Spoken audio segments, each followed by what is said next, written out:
তৃণমূল হাতছাড়া হওয়ার ভয় পাচ্ছেন মমতা ব্যানার্জি। ফের আদালতের দ্বারস্থ হচ্ছেন মমতা।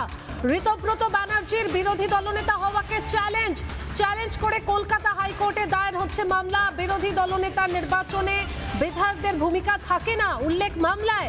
দলীয় সিদ্ধান্তে বিরোধী দলনেতা নির্বাচিত হন উল্লেখ রয়েছে মামলাতে। তৃণমূল হাতছাড়া হওয়ার ভয় পাচ্ছেন মমতা ব্যানার্জি। ফের আদালতের দ্বারস্থ হচ্ছেন মমতা। ঋতব্রত ব্যানার্জির বিরুদ্ধে দলনেতা হওয়াকে চ্যালেঞ্জ করেছেন তিনি। ঋতব্রত ব্যানার্জির বিরোধী দলনেতা হওয়াকে চ্যালেঞ্জ করে কলকাতা হাইকোর্টে দায়ের হচ্ছে মামলা। অনুপম, দলের অস্তিত্ব টিকিয়ে রাখার জন্য আদালতের দ্বারস্থ হচ্ছেন মমতা বন্দ্যোপাধ্যায়। তিনি বলছেন যে তৃণমূল হাতছাড়া হওয়ার ভয় পাচ্ছেন। আদালতের দ্বারস্থ মমতা বন্দ্যোপাধ্যায়।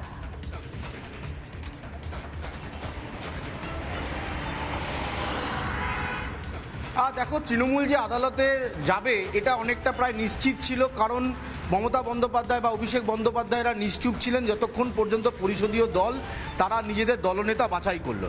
এখন প্রশ্ন হলো কোন ইস্যুতে তারা আদালতে গিয়ে দাবি করছেন যে বিরোধী দলনেতা তারা মানছেন না, বিধায়কদের নাকি ভূমিকা থাকে না। আচ্ছা, যদি বিধায়কদের ভূমিকা না থাকে তাহলে মমতা বন্দ্যোপাধ্যায় বা অভিষেক বন্দ্যোপাধ্যায়রা যে চিঠি বিধানসভার স্পিকারকে পাঠিয়েছিলেন সেই চিঠিতে একাধিক বিধায়কদের সইয়ের প্রয়োজন কী ছিল? সেই চিঠিতে বিধায়করা সই করে বিরোধী দলনেতার নাম পাঠিয়েছিলেন, সেই নাম ছিল শোভনদেব চট্টোপাধ্যায়।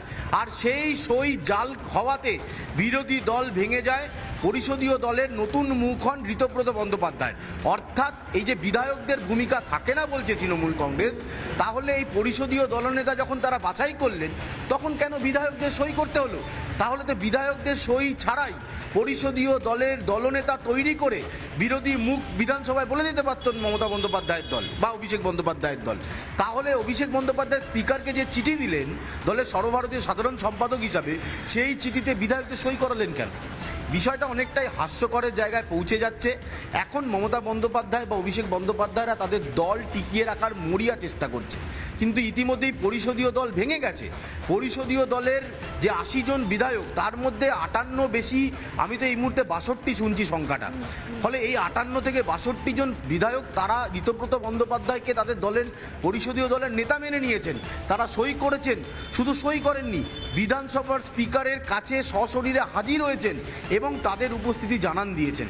এরপরেও তৃণমূল হাইকোর্টে মামলা করে বলবে যে বিধায়কদের কোনো ভূমিকা থাকে না পরিষদীয় দলনেতা বাছার জন্য, তাহলে নিজেরা যখন চিঠি স্পিকারকে পাঠিয়েছিলেন তাহলে সেখানে এমএলএদের সই করতে বলেছিলেন কেন?